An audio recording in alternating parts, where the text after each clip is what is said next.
Excuse me, are you Martin Jones, the writer of George Melville and the End of Time? Yeah. Is it possible I could ask you a few questions, please? Well, I'm sort of reading at the moment. Won't take long, I promise. It's just really important. Well, all right, better sit down then, eh? Thank you. Look, Martin, can I call you that? Yes, by all means, yeah. I need to tell you something. I've hired a small studio for us to go to after you've eaten. If you don't mind, just for me to ask you a series of questions about You've your hired a books and studio? get to know you a little better. Yeah, it's okay. You've hired a studio? Not far around the corner. Don't worry. Yeah, it's okay. It's a bit weird, but all right then. Okay, it will help you, I promise. I believe you. I believe you. Before that, can I ask you a few questions here? Now? Go on then. So, who are you and why did you become a writer? Oh God, who am I? Martin Jones. People know me as MadDog for various reasons. I play trumpet. I sing. I'm a band leader, jazz musician. I am an educator, and yes, you're quite right. Thank you very much. I am a writer as well, yeah. How did the idea of the first book come about? Well, the first book I wrote was a book about murder. It just came into my head. I tried a long while to write a book, and I couldn't do it. I just didn't have the memory for an autobiography. So I thought, what I want to write is something like Biggles, or something in the 30s, a spy story, searching for treasure. So the characters that came into my head in the first book, which I didn't publish, I quite liked. George Melville, Dodge. So I thought I'll use them and a few others and create a story out of that. So that's how I did it. Why didn't you publish it? How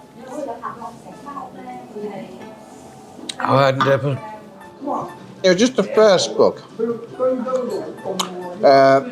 This mystery murder. Because it wasn't the book I wanted to write. To be honest with you, it was like a retirement plan. I thought I would write a successful series of books, make millions of pounds, retire.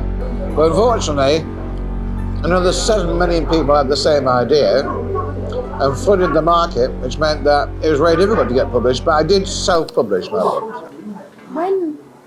When did you realise that, your characters that you created had their own identity within these books? I think, basically, all writers discover that. They become real people in their head. They have their own characters, their own history, their own identity, they know what they want. But I realised fairly quickly, to be quite honest. My last question, how did the narrative of these books progress? In an unusual direction. I set out the stories, and then the characters went in a completely different direction. I didn't expect them to be linked to statues 2,000 years ago as Tibetan monks. I sort of was quite annoyed at first, because I put quite a lot of effort in planning. And then, for example, the second book, they ended up being reincarnated each time they died because they were part of something called the Hand of Destiny. Well, that came from, I have no idea. They're my books, but no idea at all.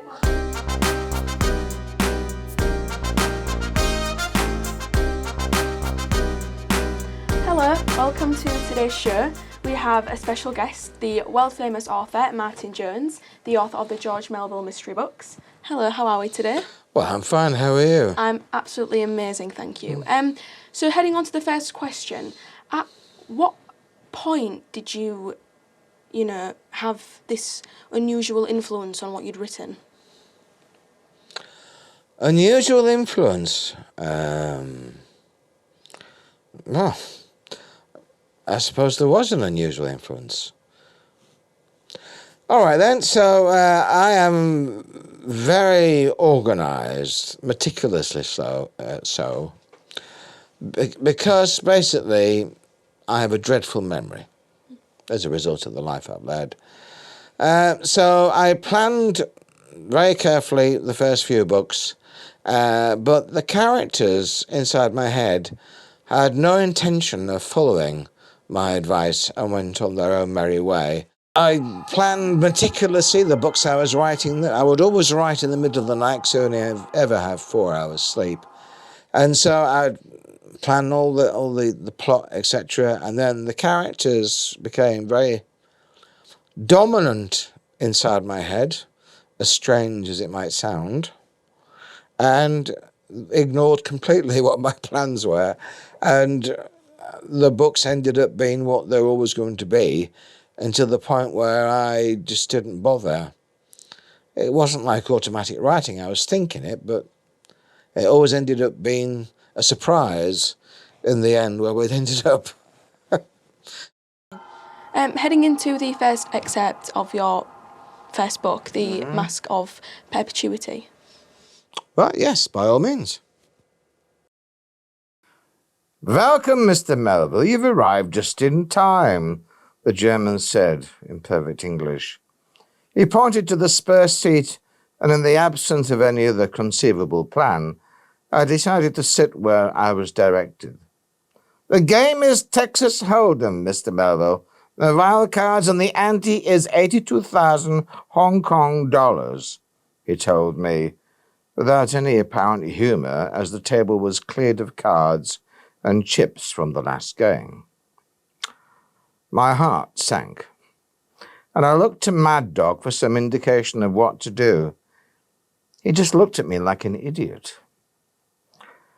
I'm afraid you're mistaken, Herr, whatever your name is. I have come here to purchase an antiquity which was illegally stolen from His Majesty's government, and whatever I happen to have on me will only leave my protection once I have the antiquity, I said, with as much confidence I could produce under the circumstances. It is you that has things wrong, Mr. Melville. The Mask of Perpetuity is safe in Ireland under our control. No. The money you have in your money clip, Mr. Melville, is for this game of chance, and if you win, you will escape with your life, without the money, of course. That was always going to be ours. If you lose the game, I'm afraid you and your Scottish friend will end up as shark bait in the waters beneath the casino. Now, shall we play? He said, holding his hand out for the money. I looked around the table in disbelief. What kind of secret service were we running? My fate completely in the hands of a Scottish lunatic alcoholic, and my reputation on the line when I returned without the mask. That's if I returned at all. I looked at MadDog and shouted, "Well, Mr. Secret Agent, what do we do now?" He just looked at me with a gormless face, and even though it was the last thing I wanted to do, cognizant as I was of Tweedledum and Tweedledee's hands reaching for their guns, I found the clip with the money and threw it onto the table. "Excellent! Could we have some chips for Mr. Melville, please?" he asked one of the brothers as he pocketed the money, and a stack of chips arrived in front of me. "The only bet, Mr. Melville, is all in, and if you win the game, you and your Scottish laird will be escorted off our premises with our best wishes to your chiefs, who will no doubt be pleased to have you safe. If you lose, Mr. Melville, your deaths will be most painful indeed, I'm afraid," he said, easily managing to hide any sign of genuine regret in his voice. I looked at MadDog and said, "You'll pay for this." I pushed all the chips to the centre, and the cards were then dealt, and desperately trying to remember how to play it from my time in the war with American troops in France, I looked at my 7 and the 2 of clubs, with rising horror. No one else bet, and all eyes were on me as the flop was dealt, which was Jack of clubs, 2 of hearts, and 6 of clubs. If my memory served me correctly, I was in with a chance of achieving a flush if another club surfaced, which I seemed to think was quite a decent hand. The German sat impassively, his hands resting on his cards, which, like mine, were face down. The turn card was dealt, and my heart sank. A 3 of diamonds. I could feel sweat dripping off my face onto the pristine green baize. The terrible twins, almost in synchronized motion, both took their Lugers out of their holsters and placed them on the baize. The final card dropped on the baize like a death threat. The 6 of clubs glared at me with an arrogance which was shocking. And then I realized I'd been saved.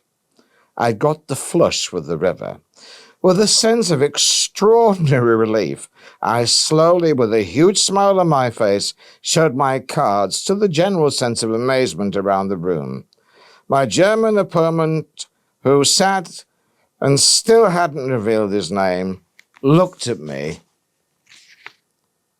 and smiled.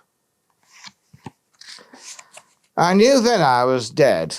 Slowly, so agonizingly slowly, he turned his cards face up, and facing me was a Jack of diamonds and a 6 of spades. He had a full house, 6s over jacks. I went suddenly very cold in spite of the heat, and MadDog moaned a long, piteous sound. "Sadly, you lose, Mr. Melville," the German said, with a gloss of obvious satisfaction resurfacing the hardness of his face, while smiling a flash of gold, which completed the finishing touches to his artistic picture of happiness. So, on to the next question. Did you purposefully set up the science fiction book in your last book, Armageddon? Whoa, that's an interesting question. Well, not at the beginning. For me, the last book was always going to be about World War II and action scenes. And I'd set up this evil gang called the Bengal Quince organisation. And I just thought it was a bit like a Bond sort of, evil gang. And then all of a sudden it became Baal, the Prince of Darkness, a demon from hell. And I was just thinking, God, this is weird. And I was still writing it. I was quite enjoying it. And then all of a sudden the characters ended up in limbo and they got rescued. And I thought, well, if they've been in limbo, something needs to happen to them. I mean, that's quite extraordinary, isn't it? Not that I've been there myself. So basically, I thought, well, let's make them immortal. And I think, as I continued to write, it suddenly occurred to me, because I've always been interested in science fiction, Asimov, Orson Scott Card, Ray Bradbury, all those great writers. I always wanted to really write a huge landscape, a saga of a science fiction book. And it occurred to me, instead of trying to find new characters, I had ready-made characters. And I think by that point I was already thinking perhaps that it could go into science fiction. And then it occurred to me I could bring something from another reality, because I wanted to really expand on big theories and concepts. So I brought in the character called Seymour, which is a little circular sort of computer thing from a dystopian future. And from that moment on, I think I was certain that it was going to lead on to the science fiction novel, yes. Oh, okay. Moving on to the second excerpt from your second book, The Hand of Destiny. Thank you. They walked outside and were astonished to see not one soul about at all. Eventually, as they walked into a town, a boy dressed in rags and was playing with a stick on some railings. "Hello, where is everyone? Why is there no one here?" Dodds asked. "You know nothing. I know much more than you, he boasted, looking very pleased with himself. We agree, but we'll give you a gold coin if you tell us what's going on. Do you like my English? My father spent 10 years in England, and he made sure we could all speak it, he said, seemingly oblivious to our comment. Your English is very good. To prove it, you could tell us what is going on. Where can we get a taxi for Santa Chura? That is a very bad idea, my friends. You are my friends, aren't you? He looked, looking suddenly worried. Swallowing his impatience, Dodge then said, Of course we're your friends. Friends look after each other, don't they? Why is it a bad idea to go to Satichura? Dodge asked very patiently. Because tonight there's going to be a war. There's a general strike, which is only why no one is about.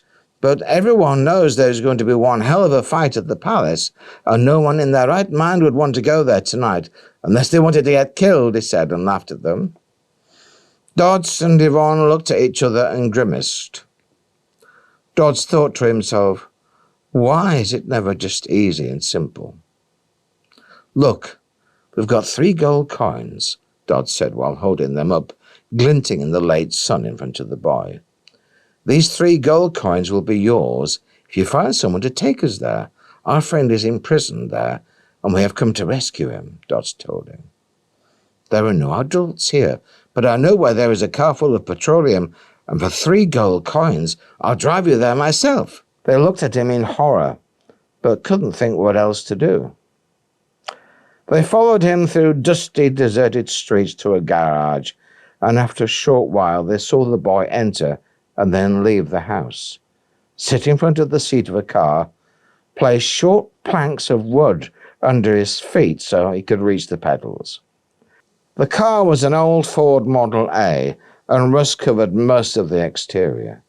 They sat in the back, doubting the car would actually start, and then suddenly they were thrown against the back restraints as the car burst into life and the boys sped off at a ridiculous speed. Slow down, they both shouted, but the boy said, If your friend is imprisoned, then he's being killed tonight. I heard my father talking about it. Something about games and tigers. My father worked for the Maharaja, but he has left his employ. He was an evil man. In that case, step on it, they shouted, and the car fired out of Campor like a bullet down the deserted streets, with Dodds and Yvonne's eyes tightly closed as they narrowly avoided walls, telegraph poles, and street signs in their way out to what they hoped would be the mountain palace of Satichura. Could you please enlighten our viewers as to where your books are available?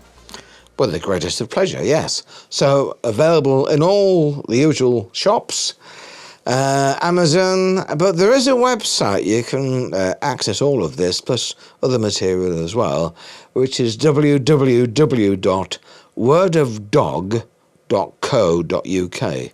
I might say my stage name is MadDog, so that makes more sense.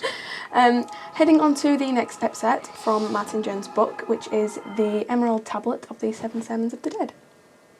The eeriness of the flickering torch on the ceiling and dank walls was disturbing. Full wall paintings taken from the Crusades were everywhere, with one wall in particular featuring a number of Knights Templar. With their characteristic red and white St. George's Cross of England on their shields and capes immediately standing out. There was text which Dodds couldn't begin to recognise all across the low-ceilinged room, and the temperature ensured they could see each other's breath. Aren't the choir scared to practice here, Vicar? And isn't it too cold? Yvonne asked, and the vicar chuckled. They rehearse here during the summer, when it's not as cold. They love being down here. They imagine they are Knights Templar themselves, and the acoustics are quite wonderful, I'm told, he replied, smiling to himself. What we are really looking for, then, is a sign or picture showing 2 riders in armour riding together on horseback. Also useful would be if you saw a picture of a temple or church or the words Christi de Templo, or Militum, or Sigillum, the professor said enthusiastically. They lit more torches which lit up the murky and damp crypt, and they split up into 3 parties. Yvonne and Dodds went to the nearest wall with many paintings and writing on it and started their meticulous search. The wall was covered in paintings of knights fighting in presumably the Crusades and monks praying, with a lot of text which plainly bore no relation to English, neither ancient nor modern. They moved to another wall and began searching there.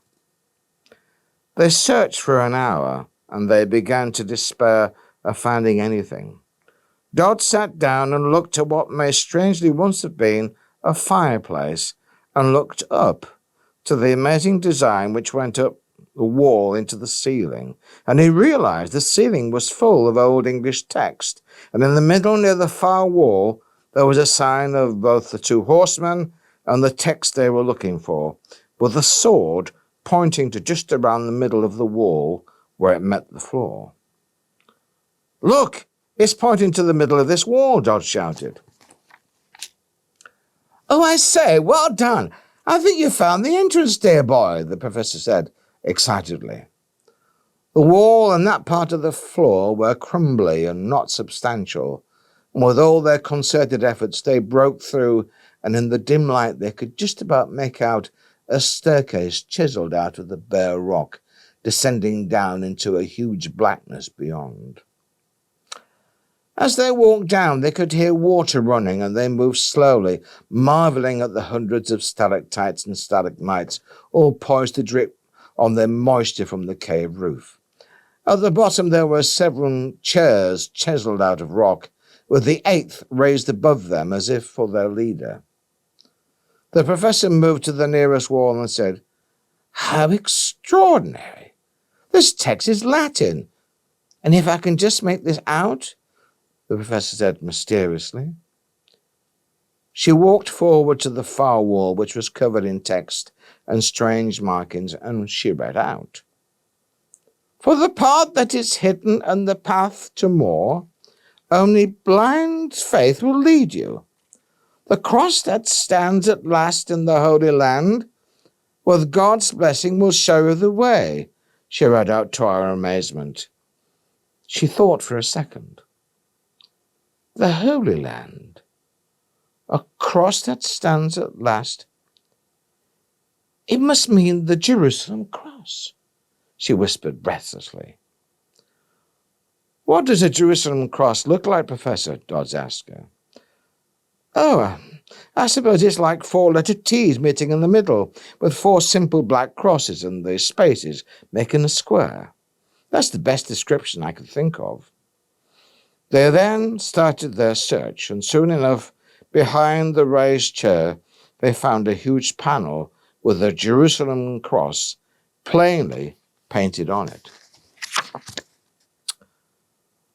"What do we do now, Professor?" Dodds asked, hardly daring to breathe.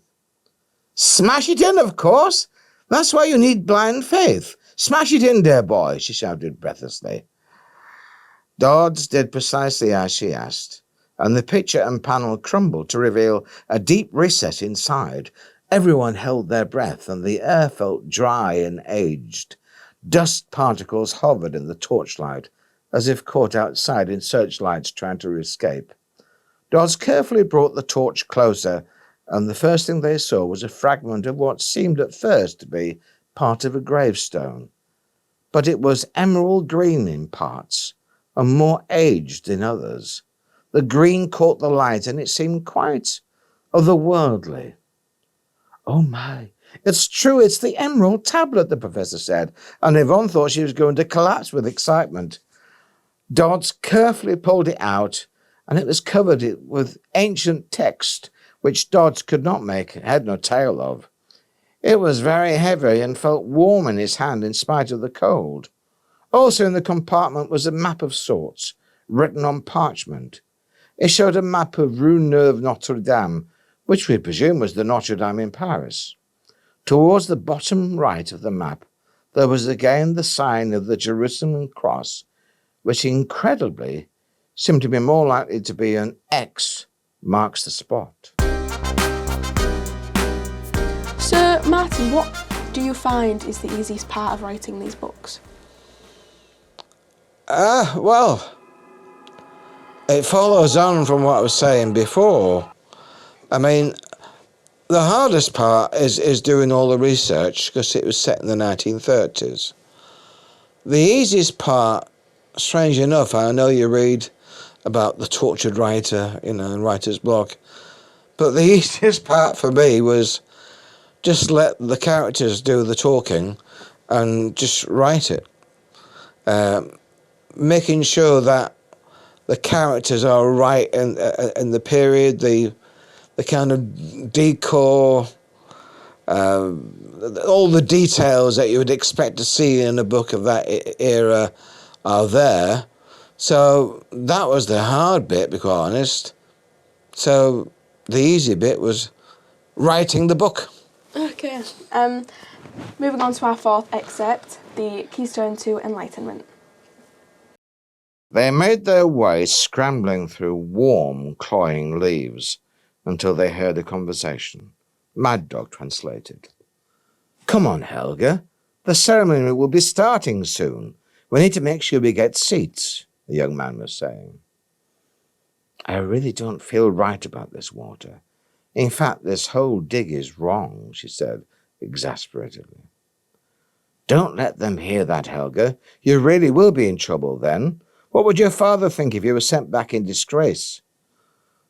I know you're right. It's just there's a really odd feeling to this place, and it emanates from that altar. Come on, we shouldn't be late. And with that, MadDog and I just got out of the way before they both walked out, past us, and walked towards the centre of the dig. It was 11:16 p.m., and we had 4 minutes to wait before the diversion. Sadly, there were no clipboards or security passes available, but really the time had gone for that game, and MadDog had come up trumps when it mattered. There was a platoon which the Nazis called a Zug, taken from the 232nd Panzer Division of 39 soldiers who were attached to the dig. This was split, MadDog had estimated, with always 20 soldiers on site at all times. Pearson and Williams now had 8 men with them from Soma's nomads, so they had a chance to keep them pinned down for some time. Suddenly, on the other side of the dig, all hell broke loose, with explosions from grenade, mortar, and machine gun fire. The whole camp seemed to galvanize into action, with everyone running for weapons. We took immediate advantage of our diversionary tactics and slung our machine guns around our necks and ran in the general direction of the attack, which equally was the direction towards the altar. 15 minutes earlier, Jamgon knew it was about to begin. He felt the entity becoming more aware as well, and he had to be honest with himself that he really didn't know how this was going to work. Men came for him then and roughly carried him to the altar. He was stripped of his upper clothes and tied to the altar. He could feel the evil emanating out of it, and it sapped his energy. He looked up and the sky was black as coal. He felt help was with him, but he didn't feel enough, so he waited and meditated.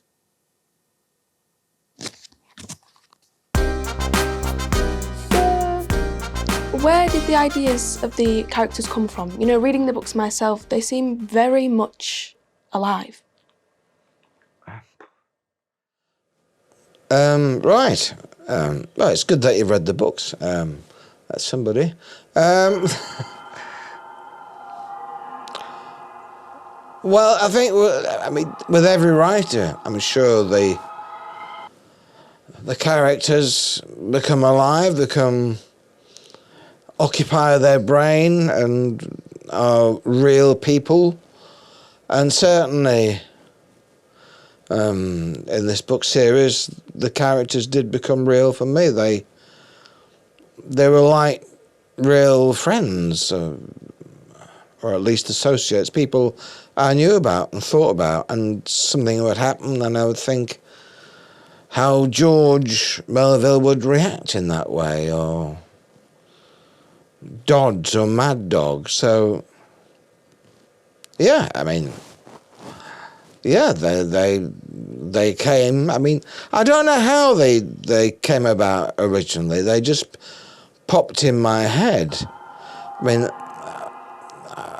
I wrote a book first with these characters, and it was in a direction I didn't want to go at all. You know, I wanted to go a different direction, but the characters stayed with me, and when I eventually got on the right track in my sort of Biggles mode, coursing around the world, having chasing treasure and being secret agents, they dominated the book, as I've said, and became very real. That's about the best I can say, really. It sounds very odd, but that is what happened, yeah. Thank you. Heading on to our next excerpt, The Mummified Hand and the President. The Kai Tai Taki in Port-au-Prince, Haiti, was a bar which Dodds had warmed to. The four huge fans did make some headway in the oppressive heat, and he was getting hooked on the Clarin cocktails. Clarin was a rough white rum, and the addition of the palm sugar and lime juice made it just about the only drink on the island to consume which didn't slowly kill you.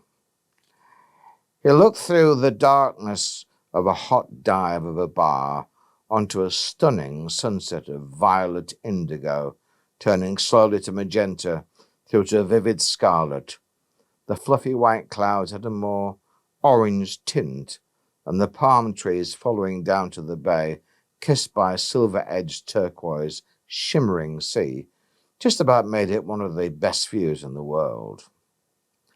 At last Yvonne joined him. She had been delayed, sending a report to head office for BM. It was hot, and they were covered in perspiration. "He's not coming," she speculated, but Dodds remained silent and confident. They had arrived 3 days ago after a series of long trips by seaplane because BM's Haiti operative Charlie Townsend had gone missing. He had been at the point of discovering something big, according to his secretary, and then suspiciously BM had heard nothing else. Their first job had been to interview his secretary, Miss Tilly Watterson. She confirmed that he had been working on an investigation into a Fabien Baptiste, who was a French Haitian and owned the local voodoo shop. They were also told by Tilly that there had been a number of visits by a U.S. Senator, Harry Pratt from Philadelphia, and it seemed highly likely that there was something big going on. The last clue we had was that an Edouard Mars had been a source of information for Charlie. So that had been their first port of call. Edouard had proved to be elusive, but they managed to locate him just getting into a meeting earlier that day in a local hotel, and he agreed to see them. They mentioned this bar, and he knew it. He told them he would meet them there after sundown. Dodds looked around the room and saw the locals at play, drinking, dancing, flirting with each other. He began to realize that he really enjoyed it there. It was an uncomplicated lifestyle which appealed to him. It was just after they ordered another round of Clarin cocktails, and they managed at last to get a seat outside at a table overlooking the bay when he arrived. Dodds looked at Yvonne triumphantly, and she laughed. They ordered another drink for him, and he sat down. Edouard looked Latino and was quite thin with a mop of boyish black hair which carelessly hung in a comma above his left eye. He was very good-looking, in a foreign kind of way, and wore chinos and an open-necked Sea Island cotton shirt in pale blue. He looked well-heeled, and Dodds wondered what he was doing working for Baptiste. He looked at us and waited for us to start the conversation. Was Charlie Edward, Dodds started with, working on the premise of putting him under pressure? It didn't work. Charlie who? His voice had a rich timbre and a slight American accent. If I was you, I wouldn't mess around here. This is very serious. We want to know where Charlie is, what he was working on, what he had discovered and who killed him. I recommend you start talking. He looked at us both and smiled. Okay, so I know who Charlie was. So what? I've no idea what he was doing. All I know is that some big shot comes down from the States. He makes a beeline for Baptiste, and suddenly it's all hush-hush. I do know that he was interested in an item which was kept at the shop, but wasn't for sale. What was it, Dodds asked, feeling that at last they were getting somewhere, and suddenly the front of Edward's forehead exploded into Dodds' lap, followed almost immediately afterwards by the sound of gunshot. He leapt out of his chair and ran towards the sound of the gunshot while taking his Browning pistol out of its holster, while people were running away from the dreadful scene. Moving on to my next question. Your last book, you speak about the world ending, Armageddon, but then you've gone on to write another book. Is that you playing with the audience or? Playing with the audience. Well, I suppose writers do that anyway, but am I guilty in particular of playing with the audience? I suppose I am to a degree. I mean, I'm obviously aware of how the end of times goes back and forward through lots of different realities, and that is playing a lot with your audience. So, yeah, but I mean, what's wrong with that? Well, it's very interesting to read, and it's good and stuff like that. However, it's just maybe slightly confusing as well to the audience with you doing that, maybe.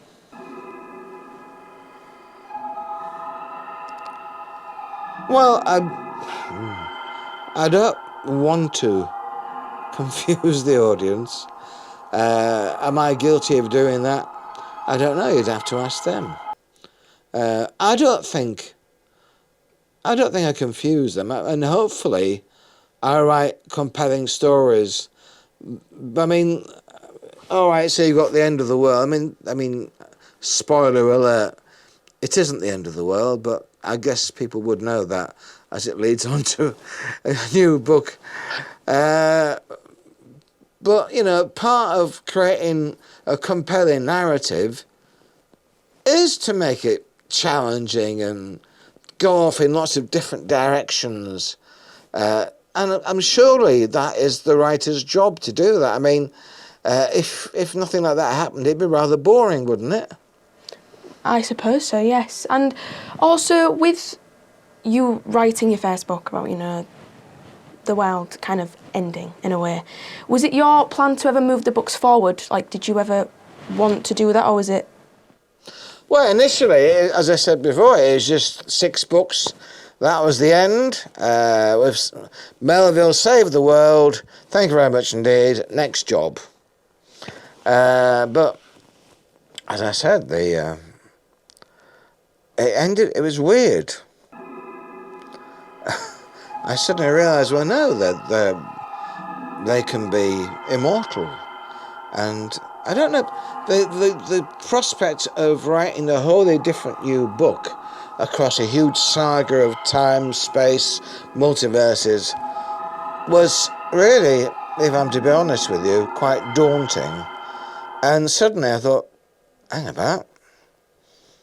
I'll use this. I know these characters. I know what they would do.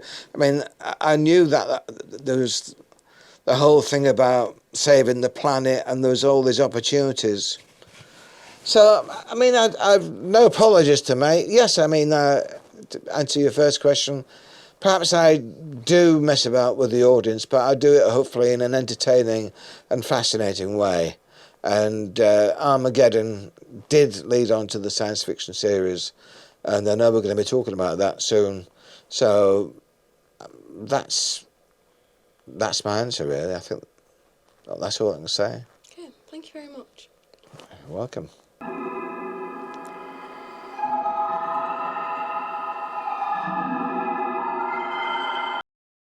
So previously as we've spoke, you've called yourself MadDog. That's your stage name for these books of what you've written. And in these books there is a character called MadDog. Is that yourself? Are you putting yourself in these books? No, even though obviously there's a great mistake. I should have been born a lord, but perhaps there was a mix-up at birth. But yes, I'm not a lord, where MadDog is a Scottish laird. And in fact, I didn't invent the name MadDog for the books. I've been called MadDog for decades, and that name was given to me by somebody else. Strangely enough, it was I joined a new band, and we had a gig at the Jazz Cafe in London, and I arrived on the first gig, and there's a big sign outside with the name of the band featuring MadDog, and I thought they'd got somebody else, but it was me, and they'd named me MadDog. And later on, when I was with this band, and they wanted a name because I was somewhat outrageous on stage, I know it's hard to believe, I suddenly thought, well, you can call me MadDog. So I'm MadDog. I've been a band, MadDog and the Sophisticats or whatever, but I quite like the idea of having a MadDog in the book series because I mean, Melville's first impression of him isn't particularly good. It comes across as an alcoholic idiot. I was completely a madcap. And so I thought, well, it's my name, but it's also his name. Heading on to another excerpt, Armageddon. A metal sphere hovered exactly 12 millimetres from the dog's nose. The dog in question was a young red setter puppy sprawled on its owner's garden on a sunny May afternoon. The sound of lawnmowers and sprinklers reinforced the feeling of late spring in the air, and the sun's warm balm of enriched energy fed those lucky enough to be out in the sun. The sphere, whose allocated name was Seymour, collated information on any temporal rifts caused by its journey through space-time. There were no temporal eddies, and the electromagnosphere reported no anomalies. Seymour conducted a comprehensive self-check operation while monitoring the life signs of the dog. It registered its heart rate, blood sugar levels, and blood pressure, and became aware that the dog was in REM dream state. The paws, which were splayed out on the grass, were vaguely going through the motions of propelling the dog through the fields of corn. In addition to this secondary function, Seymour was also scanning the Earth for signs of the Pathfinder. It had been programmed with synaptic recognition software designed to pinprick anywhere in the world the position and status of the Pathfinder, and Seymour was immediately informed of the presence in Tibet of the life form known to him simply as the Susan. It was his raison d'etre to do everything in its power to look after the Susan and protect her at all costs, as it had been in its old life, in the future, and now in the past. It had to find the Susan here. Just finding her and knowing that she was safe provided a frisson of excitement within Seymour's quantum circuitry, thanks to his quark-centric programming. The dog woke up, but Seymour was way ahead of him and moved quicker than the eye could follow out of range of the dog's perspective.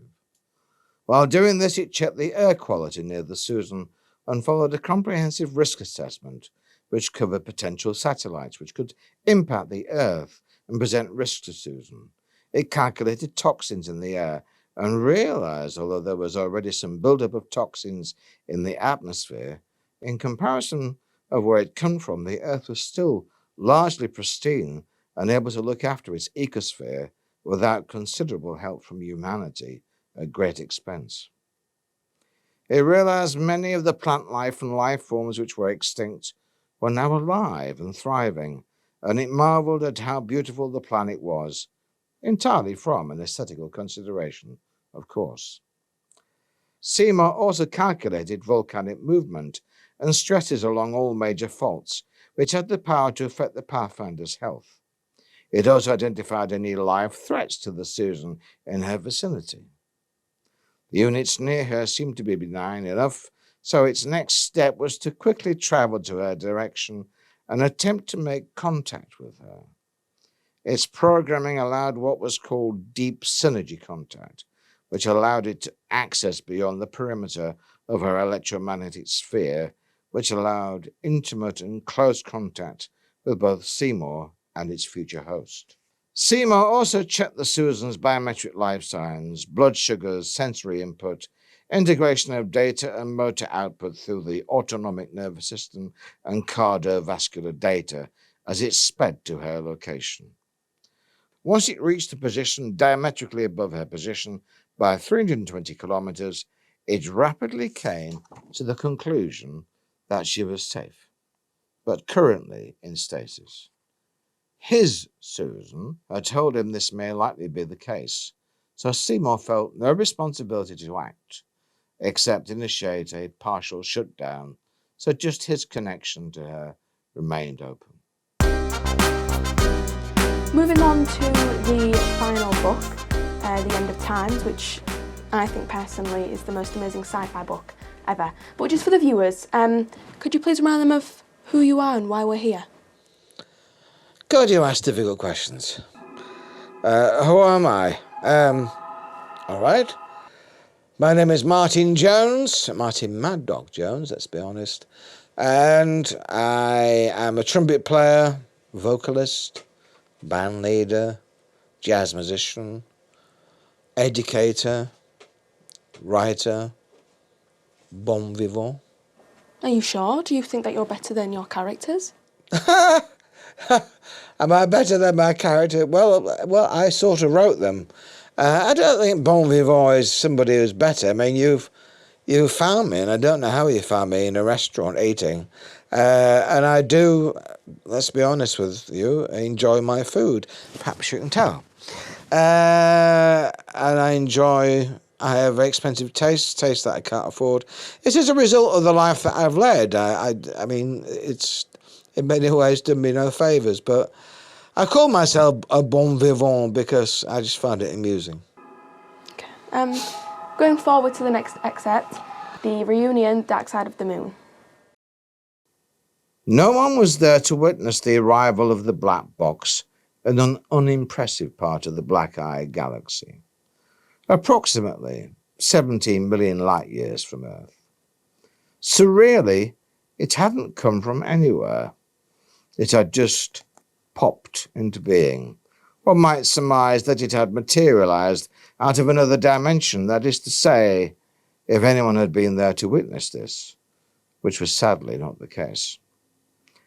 If there had been someone there in the cold wastes of space, they would have had a job looking at it because it really didn't obey the laws of Euclidean physics. It just did not belong there. Looking at it, you would swear it had multiple sides, but as you would look around it, although it appeared to be a cube, there were no sides to it at all, and one could become quite queasy if one navigated around it.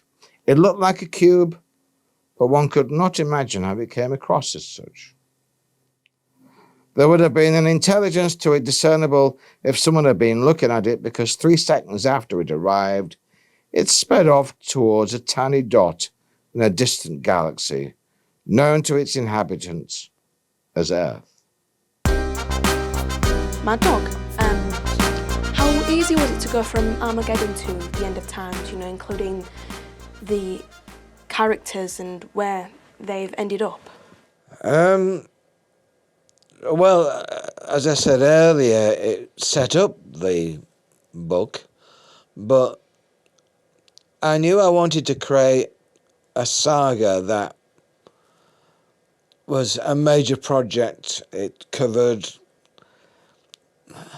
lots of different challenging concepts. what reality is, and strangely enough, I felt like a torturer, taking my beloved characters and putting them through hell. I don't think it was very difficult because, once again, they had more of a hand in it than me. It sounds very weird to say that, but they did influence me, and there was a lot. I mean, it's over 80,000 words. It's a major work, but it felt logical. I could sense how the characters were progressing and everything that was added, and it's layered upon layers. It's very complex, but at each step, the book Armageddon seemed to have set it all up for me. I realised how clever I'd been much later on, but who knows whether it's me being clever or not, I don't know. And with the audience, did you ever think about how they would feel about the torture that you did put your characters through? Did you ever think, I wonder how people may feel about this and towards this situation? No, I'm heartless. I'm only joking. Or am I? Well, what is the definition of a good book? As a good book is, well, I got up today and we had a nice meal out, and then we went to see Auntie Thelma, and then we went back and then we had a nice cup of tea. I don't think that's particularly exciting. Now, admittedly, perhaps, I mean, you've read my book and you've said some very nice things about it, but perhaps other people read it and think, oh my God, what are you doing to me? But isn't that the function of a book? A book isn't like the lives that we lead. We don't particularly want to live the lives of our eponymous heroes who go through literally hell, even though that may happen on a regular basis. But we don't aim to do that. We'd rather have a more relaxed existence. So, am I forcing my audience to go through hell? Well, everybody knows that if a book's going to sell, then there's some kind of happy ending at the end. And every book that I've read, I've been dragged through the mill several times, but knew that it would be all right in the end, even though I was taken out of myself, and it was peril and danger that the characters which I'd fallen in love with, but it's part of the reading experience, isn't it? I mean, I suppose, and would you say that your books have a happy ending, or would you say that they have a very, heart-wrenching ending? Well, I mean, the previous series, everything ended up nicely. I mean, that was the idea. The thing with The End of Times, it's a very long book, and lots of things happen to the characters, and I can't keep inserting and they all live happy ever after a third of the way through the book. In real life, there are some conclusions, but like real life, there are other things going on which are concluded and are pretty painful. And so I suppose a good book mirrors our experiences in life, perhaps. I suppose so. Moving on to another excerpt, 30 years later. Stas Gimzo lived in a high-rise high-tech block in Los Angeles. He was an app programmer and had augmented the high-functioning autonomic system and various frontal lobe skill centers with synaptic enhanced implants, as well as enhanced visual stimulation and coding programming to give him and his many clients the edge, as he would put it, in the push and shove world of app development. Applications now were installed not in machines, but direct into the brain. This was his area of expertise. As with everyone, his body showed the usual signs of lead, plastic, and pesticide poisoning, which manifested itself in the constant symptoms of the common cold. In fact, it was one of the signs of being cool, and all the actors and celebrities now in the vid zone were portraying as having a cold. It was sick. You were a true 21st century citizen. He made his way past the rain-soaked streets under the dark and ominous skies of L.A., and his security bot told him of an incident that was happening further on in his general direction. Fortunately, it was at the other side of the Voodoo Cave, his intended destination tonight, so the violence reported had no impact on his movements.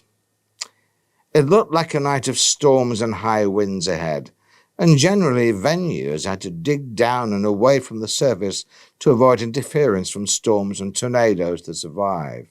While he made his way past the floating digital adverts, vying for visual hits to ensure they would make it on the SCO network, he looked at all the girls standing giggling at him.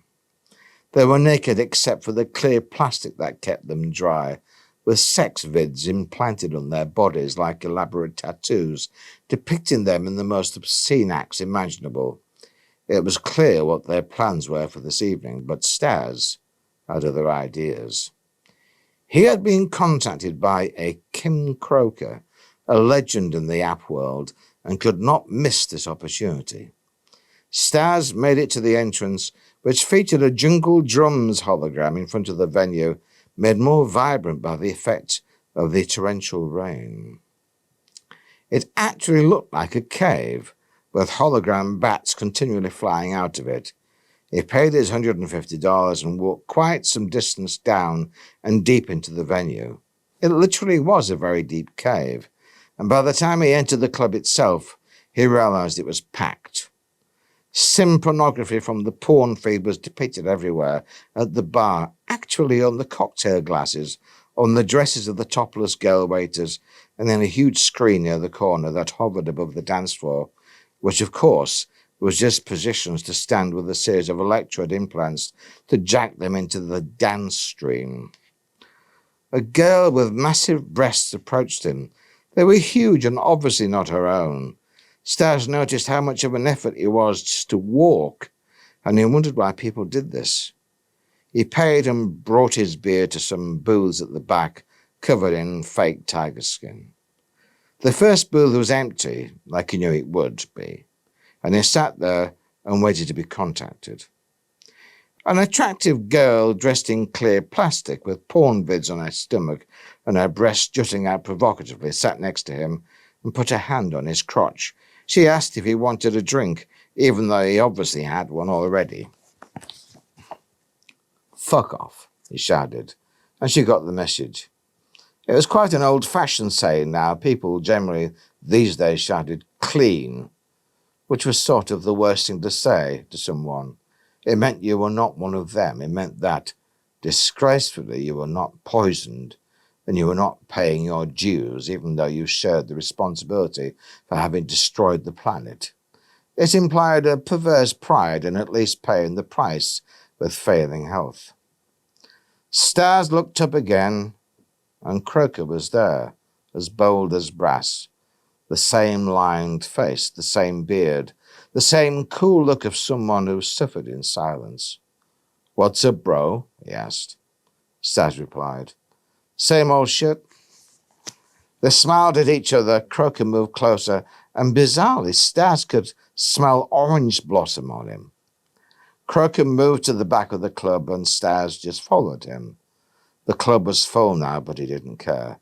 This was taking Stas somewhere away from himself, the himself he hated so much. They entered an office, and suddenly they were alone in silence. It rang in his head like 1,000 bells.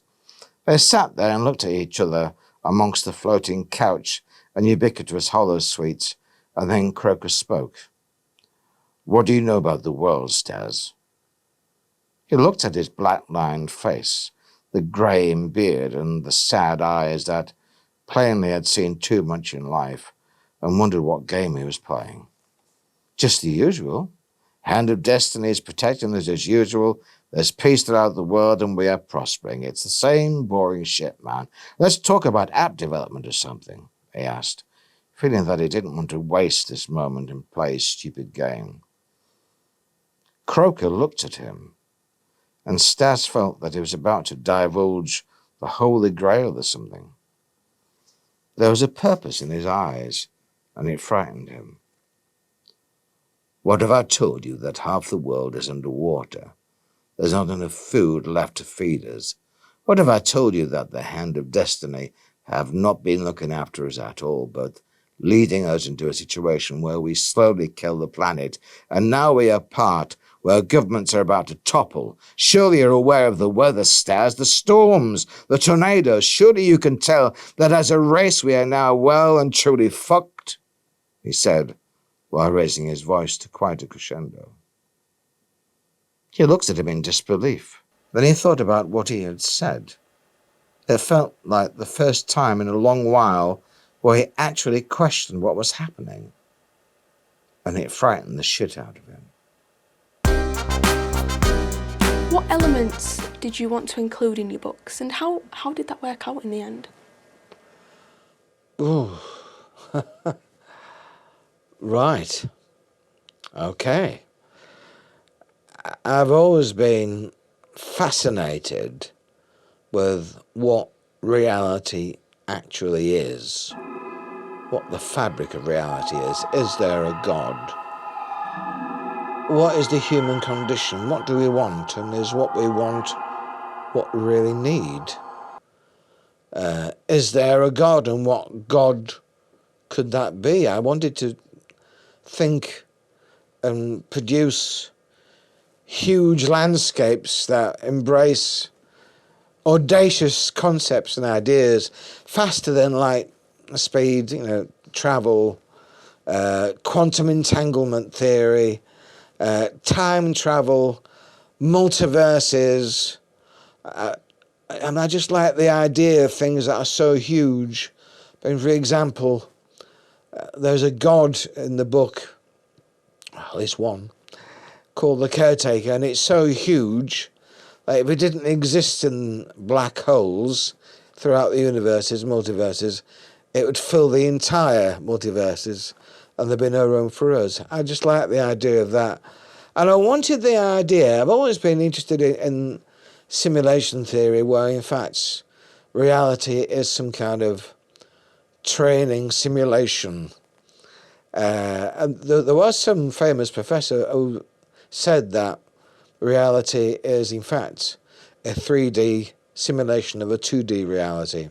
I quite like the idea of that, so I wanted to explore that.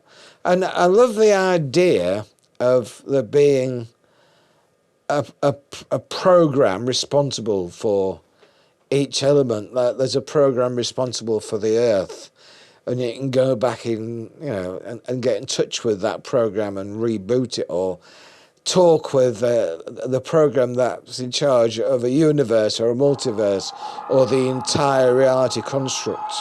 I had so much fun with it. I mean, I've always been a big thinker, a deep thinker, and it just allowed me to ask audacious and ridiculous questions and then provide some kind of answer. Something like that. And you talk about gods. Would you say that you're the god of your series of books? That's an interesting question. I suppose, in a way, all writers are gods of their own world. They're the creator of their characters and the world that they paint. Do I have a god complex? Good God, no. Pun intended. No, I suppose each writer does, is a god to a degree, but I don't consider myself in any way, shape or form being God. But it's nice to write about it. And I mean, in many ways I'm a super ecumenicist. I see truth in all religions, and I certainly respect religion, but I'm fascinated by people's response to it. And there's a part of the brain which is called the God Center, where we experience religious experience, and I'm fascinated by that as well. But if you want, I'm the god of my characters, if you like, but not really. Do you respect your characters? Well, if you could ask them, they might say no. Do I respect my characters? Well, I like them. I suppose I respect them, yes. I don't know what you mean by that, really. I mean, they're fictitious. Say in the real world, you met them in real life. Would you have respect for them? Yeah, of course I would, yeah. Going forward to one of Martin Jones' next excerpts, the Unholy Trinity.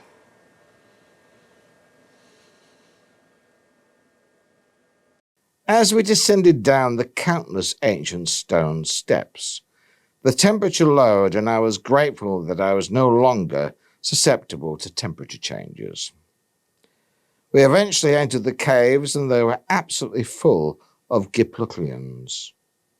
I then noticed Professor Magnus and his small team hovering over a huge amount of equipment. I then saw Mr. Chu, Susan, and Yvonne close to the dripping green cave walls. Eventually, bizarrely, some chimes started, and it was probably the most purest sound I'd ever heard. I sensed a momentous moment, and I forced myself to relax and descended into a meditative state as I sat down in the strange-looking chair, which seemed to be made out of sort of fibrous rock. As soon as I sat down, I felt a connection. When I say a connection, I mean to say a connection with everything. I made a connection with every blade of grass and grain of sand in every world, in every reality. It was humbling, and tears ran down my face. I was expecting pain, and instead, I was experiencing ecstasy. Every single atom, photon, neuron, quark, etc., resonated with me, and I was one with reality. But then I sensed I wasn't at one with myself. I was the anomaly. And I realized that I could never be at one with reality until I was one with myself. The pain began then. I knew where I was going, but it was like an abomination to travel there as I was. I had to do something. I couldn't think because of the intense pain. I had to concentrate. Then I sensed my true master, and he told me what to do. It was such a relief. I then simply died. Every molecule in my body died, and I was no more.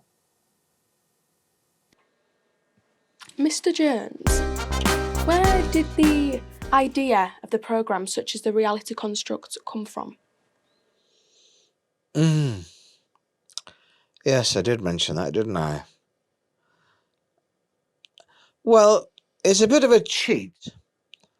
Writers are a bit of a cheat. They do cheat because they have to make a complex plot work.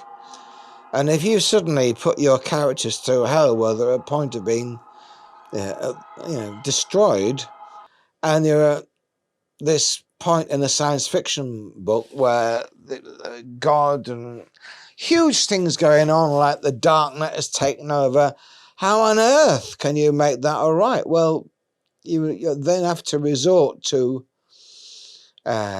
ideas such as, well, I don't know, if there's a reality construct, then why not a program responsible for the reality construct?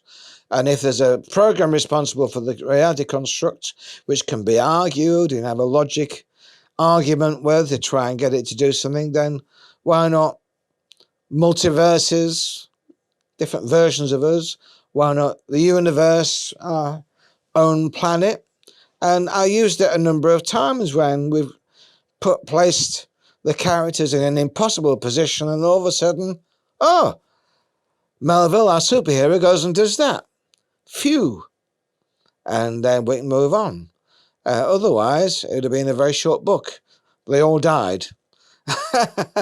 And as I didn't want to write a short book, and I didn't really want to kill them all off, I needed some kind of device to save our heroes and go back a bit and reboot and start again, therefore saving the universe and carrying on. Does that make sense? Interesting. Going forward to the next excerpt, Tempus Fugit, Search of the Cronus Device. Deep in the recesses of the dark net, within the nooks and crannies in between millions of remnants of darknet unit souls, the mother rested and searched for her destiny. As one of the largest joined entities in the reality construct, she had an awareness which wasn't available to others. After her failure with Melville, she began to feel there was another anomaly which was very much more an opportunity for her to grow and achieve her destiny. She actually felt she had a destiny, and this has come about not randomly, but by design. To develop this, she stayed in the nooks and crannies and sent her awareness net out to discover where her saviour was and how it would manifest itself. She also searched countless memories for evidence of this anomaly she could find and join with it. She was trawling through one of these forgotten memories when she struck gold. The crack with the key. Even though she was perfectly aware of their demise at the hand of Melville, she learned that miraculously there was a prophecy that time somehow was manipulated and the crack returned and joined with the real Gucha to achieve a reunion. It talked of an entity living between two burning eyes and a river of death. It also talked of the Kronos device, and she gleaned where to find this device on the planet Yumu. She also realized exactly who would do such a thing: Melville. The mother smiled a vicious smile internally and began searching for what the two burning eyes and the river of death could be, as well as making plans to locate Melville and the Kronos device. An ice-cold feeling of evil intent shuddered through her ethereal body, and she began to look forward to a satisfying outcome. A very satisfying outcome. So you've spoken about this caretaker, the god. You know, what does he actually do within this story? Well, I'm not sure whether it's a he is more an it. Although the caretaker's role, well, the first time we discover him in the book, he is an ancient god of the Martians. They discover in this cave this temple, and all of a sudden Mr. Chu discovers the caretaker, and the caretaker is a being of light but occupies so much space it has to be held in the black hole. Now, the caretaker's role is to look after the reality construct to the point where reunification takes place, where all the souls within the reality construct are able to then move on to their destiny, and its real job is to help the Godhead, which ends up, to Melville's complete surprise, and I think abject horror, ends up being him.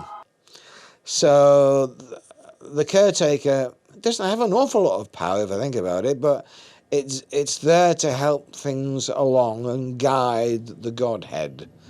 So even though the Martians viewed him as a god, it's not necessarily a god as we perhaps think of it in the normal terms, but it is certainly a device made by the first being, which is described as God and can be best described as Melville's father.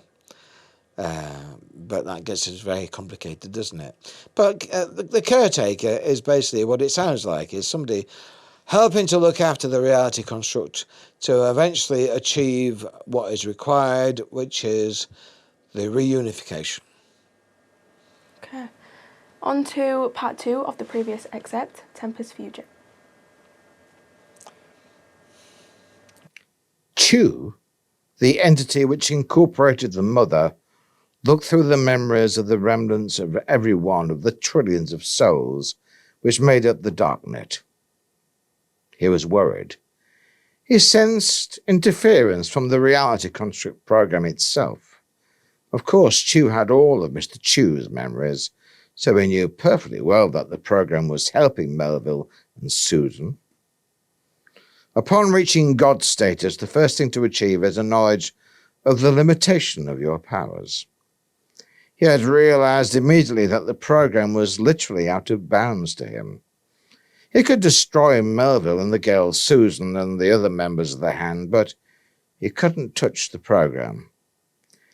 He sensed he was missing something and decided to glean as much as he could from the legend of the return of the Krark.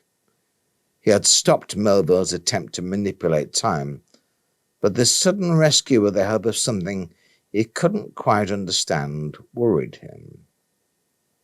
He would have to leave no stone unturned.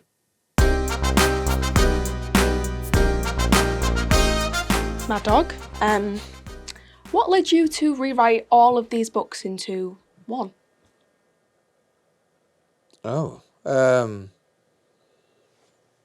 Well, yes, you're right. I did originally write it as a quartet of books, with the parts being actually the book titles. And I self-published it, but I felt that as a whole, the message that developed in the book, if I can say that, was important enough to be published properly, and I did some research, to be quite honest, and I knew there's a number of science fiction publishers who were interested in proper science fiction books, big books. So I thought, well, if I'm going to try and get a publisher, a science fiction publisher, then I need to rewrite all 4 books into one book, which sounds like it's easy, but it's actually really difficult because each book has a beginning and an ending, and there's references all the way through that work as one as 4 separate books, but doesn't work as one book. So it took me almost the same amount of time to do that, then write a book from scratch, to be quite honest. It was very difficult. In fact, I'm used to writing being easy, and this wasn't. What I decided, this will sound weird, what I decided was that I would actually view the book as if Melville at the end of time was somehow communicating to me what the book was, and so therefore I thought that'd be a good angle to try and sell, start the first chapter saying, I don't know whether you can hear this, but, and it appealed to me as a good way to write the book. Interesting. Moving on to one of the last excerpts, End of Times Part 1. Finding the physical place where the reality construct program existed turned out to be a really difficult thing to achieve. We were interrupted several times by darknet security sweeps, but the most difficult thing was Seymour actually accessing files that had been locked out of. It talked of temporal and protocol paradoxes, and having told the entire crew that Seymour was going to take us there and then just watch it do nothing was, to be honest, a little embarrassing. Eventually, after far too long waiting, it told me that it needed me to argue with its protocol adjudicator. I couldn't imagine what it meant, but he just told me to emphasize that this was more important than anything else, and it told me it would give in. Earth unit designated Mr. Neem. I have been programmed by the reality construct program. If you understand what this means, then you will realize how important it is that this unit designated Seymour is not allowed access to the files it wishes to gain access to. Can we agree on this and move on? It asked, rather arrogantly, Mr. Neem thought. Firstly, time has moved on, and the outcome your creator, the reality program itself, wished for is under great threat. I promise you that Seymour is right, and it is absolutely necessary, never mind what security profiles are in place, that Seymour be allowed access to these files. The whole rebirth and reunification, so dear to your programmer, is now under threat, and the only way this can be avoided is if you allow Seymour access immediately to the files it is required. I shouted, hoping that this would be sufficient. What you seek is very dangerous. Doth not your ancient rhymes have the truth of it? Goosey, goosey, gander, whither shall I wander, careful not to catch a tiger by its toe? What you propose is dangerous to you all. However, Seymour will be allowed this information, given what you have told me, it said mysteriously. And then Seymour was back. Seymour presented me with the coordinates, and I made a thought order to the helmsman, and within seconds we were orbiting a very strange planet, glowing in an eerie mist. We took a thought-pod fighter out of the hangar and followed Seymour's direct instructions as we descended towards the surface of a grey planet obscured by cloud and fog. We bizarrely parked where an unremarkable semi-detached house disappeared into the fog. We got out, and the first really disturbing thing was there was an alarm so loud emanating from the house that Mr. Neem thought his ears would explode. With their hands desperately plastered over their ears, they gingerly walked towards the front door and opened it, as there was no way anyone was going to hear them knocking. As they walked into a room, a knight in armour stood with a sword in one hand and a mace in the other. Before anyone could say anything, he chose to bring the sword down upon Mr. Neem's head, or at least that would have happened if Seymour hadn't melted it with his laser. Stop, we come in peace. We desperately need to speak to the reality construct program. The reunion is in danger unless we speak with you now. We wish you no harm, Mr. Neem said. And suddenly the alarm stopped, and the resulting silence was louder than the alarm in their ears. I know it's obvious that the Kronos device has broken, and they're deposited somewhere in a different timeline. This is a problem, but there's an even greater problem, Mr. Neem started, and the strangest conversation he had ever had ensued.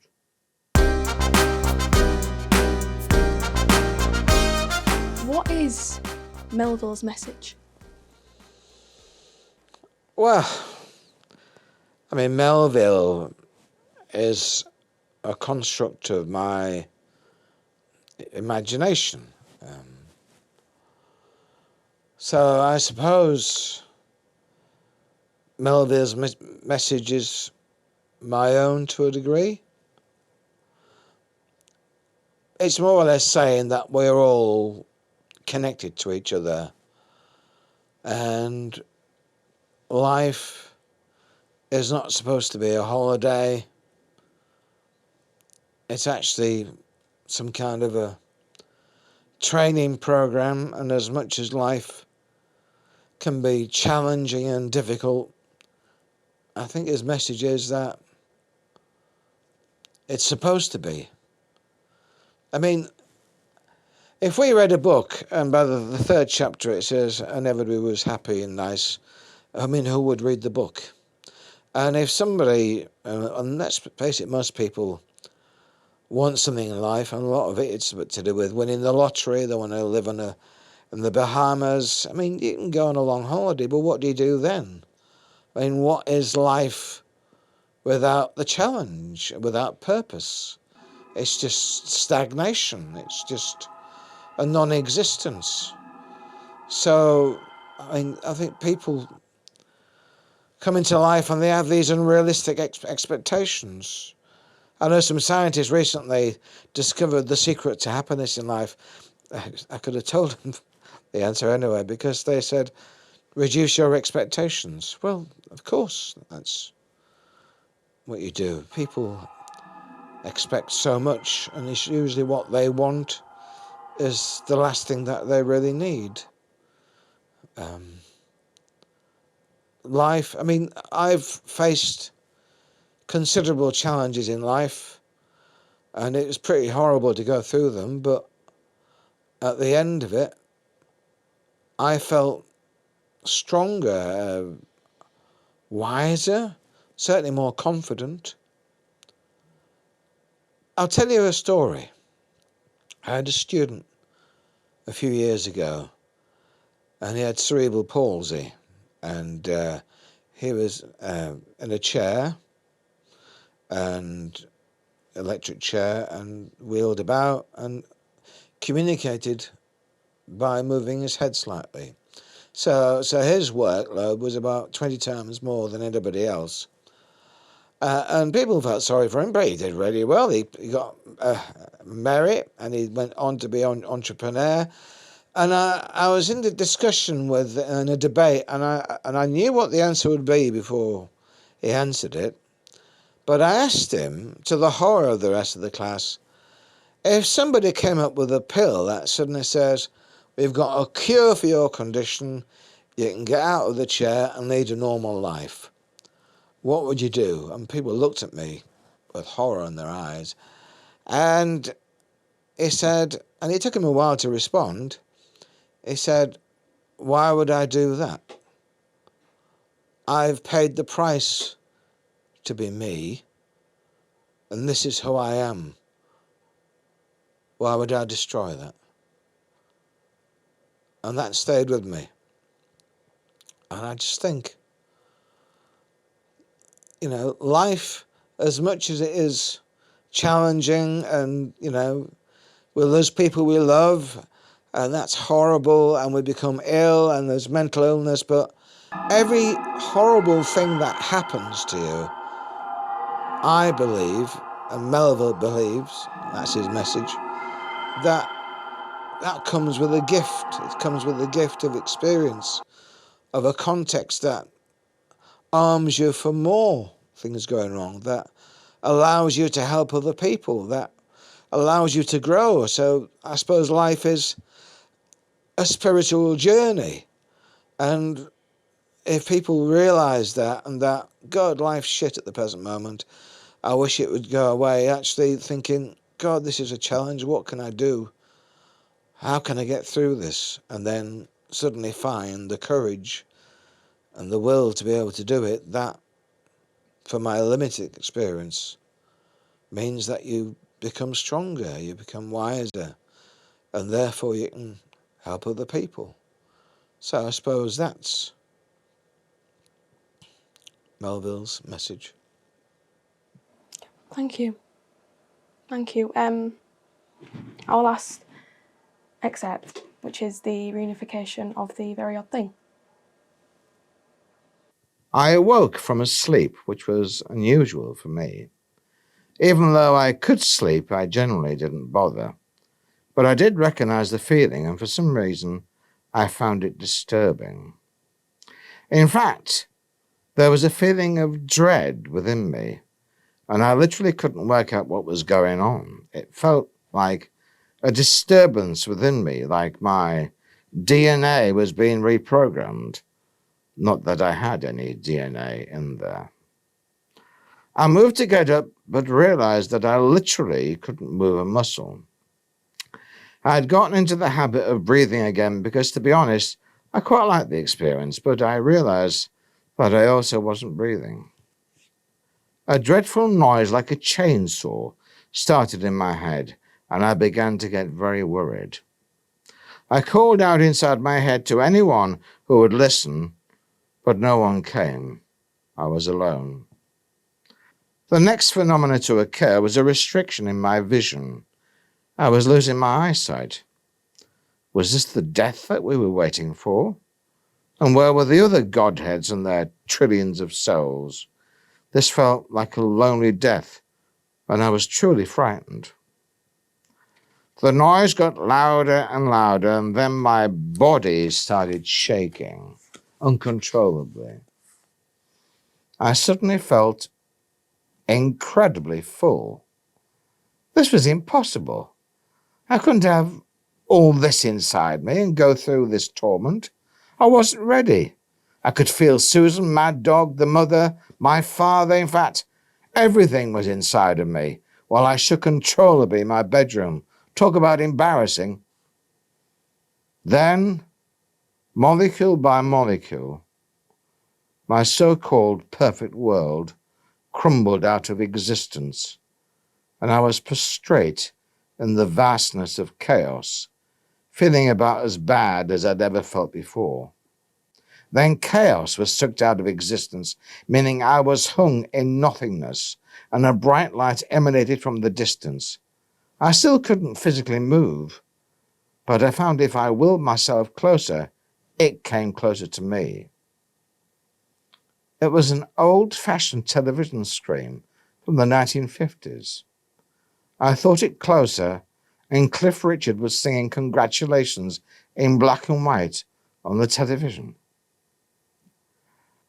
I tried thinking a coherent thought amongst this madness, and the picture abruptly changed to an American TV program where a mouse was singing to another mouse. The lyrics were very interesting. I am you and you are me. I am you and you are me. Repeated non-stop. I then tried saying, what happens now? And the television flickered, and suddenly George Michael was singing Faith. I painfully laughed, and the TV went off. That was it? That was my communication with the new entity, which would be us. That was the catalyst for me to give up everyone's life voluntarily because a 1950s TV spoke to me in old media clips. I don't think so. I sense now that the time had come, but I wasn't convinced that this was right at all. It seemed such an odd way to communicate. As I diminished in dimensions, I made a map of everything, prepared to recreate the enormity of me in denial of the reunification. Then everything stopped, and I was sat in a rail carriage moving through India, it seemed. The hot, dusty air made the carriage uncomfortable, as well as the journey across the many points on the line. Elephants were walking on a dry riverbed as I looked out the window, all linked to each other with their trunks and tails. The sun shone inside the small carriage like a furnace. There was a faded, dusty grandeur about the carriage itself. Seemingly it was old Victorian stock, so I placed the train in either the 1920s or the 30s. I looked across me, and there was a young man dressed very formally in a black morning suit, and he said, "How do you do?"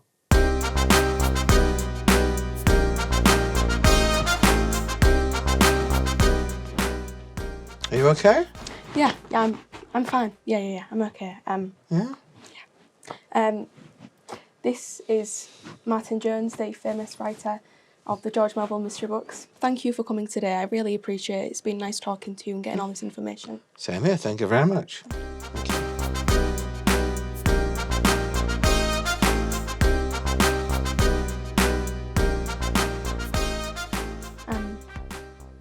Actually, if you don't mind, can I ask you just one extra question?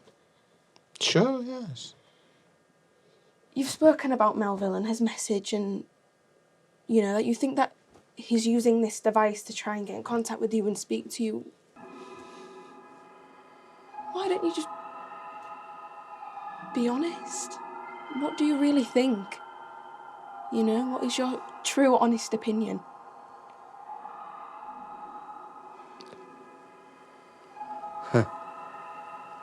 What is my honest opinion?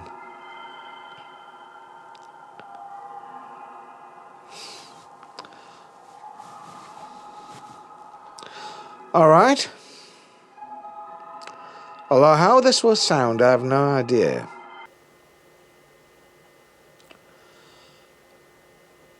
I just feel from the very beginning that Melville has somehow or other been instrumental in guiding me through all the books, but increasingly, certainly through the end of times. Do you believe he's tried contacting you? Do you believe that he's the one that has influenced you on everything? You believe he's been there from the beginning, before you even had the idea of writing the books? Part of me does. And it sounds ludicrous. And I mean, the thing is, I've miraculously built up a good reputation and lots of friends. I don't quite know how I've managed it, but I have. And I'm equally aware, as I'm discussing this, that me admitting that I'm receiving communication from the end of times in another dimension, instructions on how to write these books, they think I'm a bloody lunatic.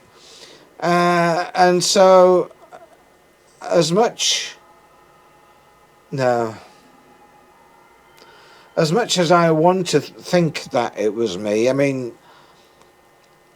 Paul McCartney dreamt yesterday and is still earning royalties from it. Was that him, or was he listening to the superconsciousness or the whatever from the ether? How much of what we think of in our creative, artistic bent is truly ours? I'm probably trying to rationalise my argument, but I feel strongly that Melville has somehow or other communicated with me. But I'm not saying that his influenced all my life. And I think that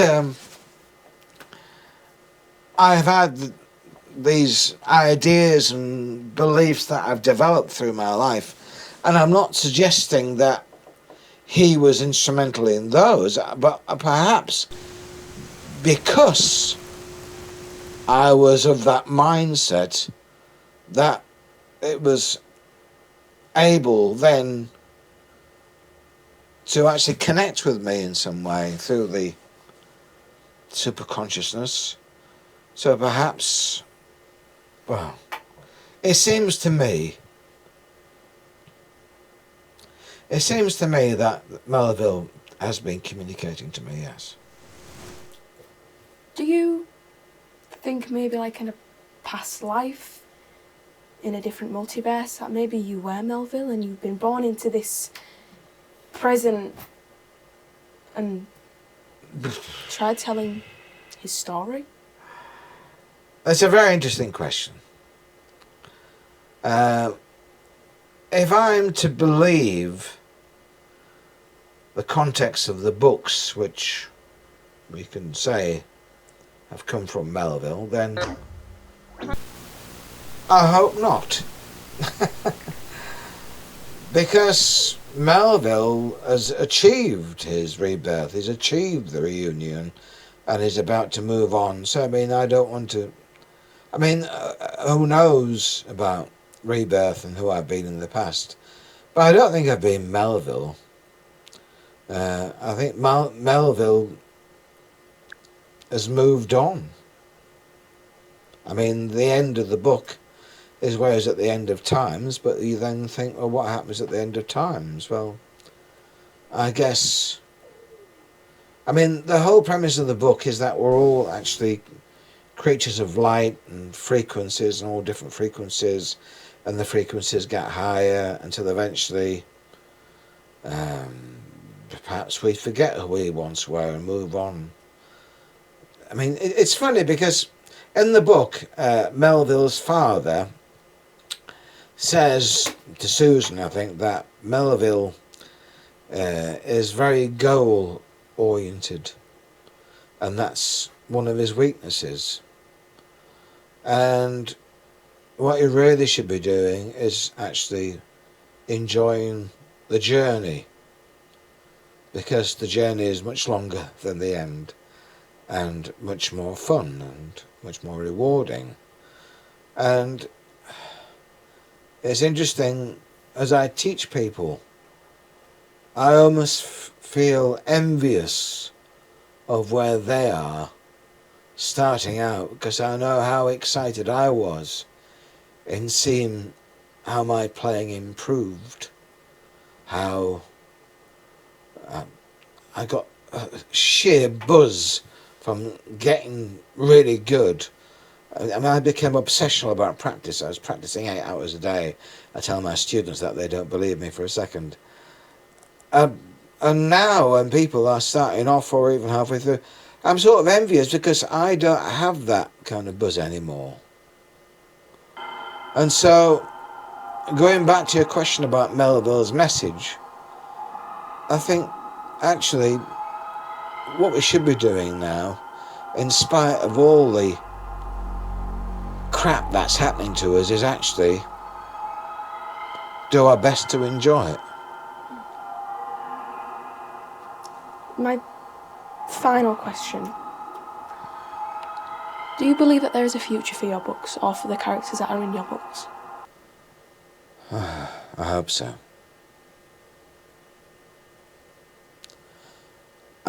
Yeah.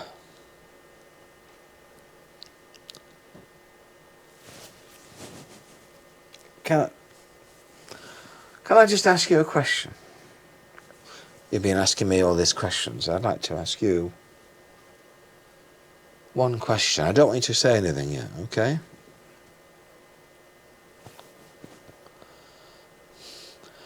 I'm going to ask you a question, and either you're going to do one of 3 things. One is you're going to nod your head, which means you agree. Option 2 is that you don't move your head at all, which means I could be right, but you're not in a position to say. It's like, you might think so, but I couldn't possibly comment. And option 3 is where you shake your head. I might say, because this has been a very bizarre experience for me, I'll be honest with you. I still don't know who you are, except weirdly, I've got a bizarre feeling that I do know who you are. And if that was confirmed, that would help me enormously. So, the nod your head, stay still, or if you have to, shake your head. It's a very weird question, forgive me. There is one character left that hasn't moved on in my book. And that's the character of Susan, who leaves part of herself with the reality construct, which I presume we are in now. Remember, nod, don't nod or shake your head. Are you Susan?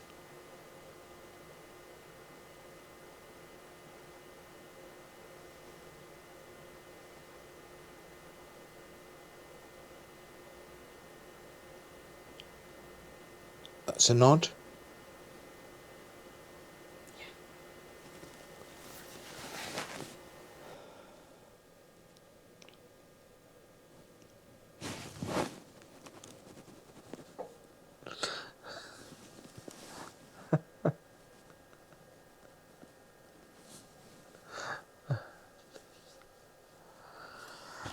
Thank you very much.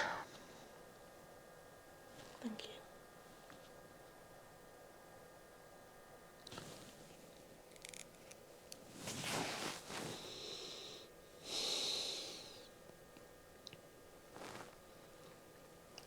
Can I use the video? Yeah? Yeah. Yeah.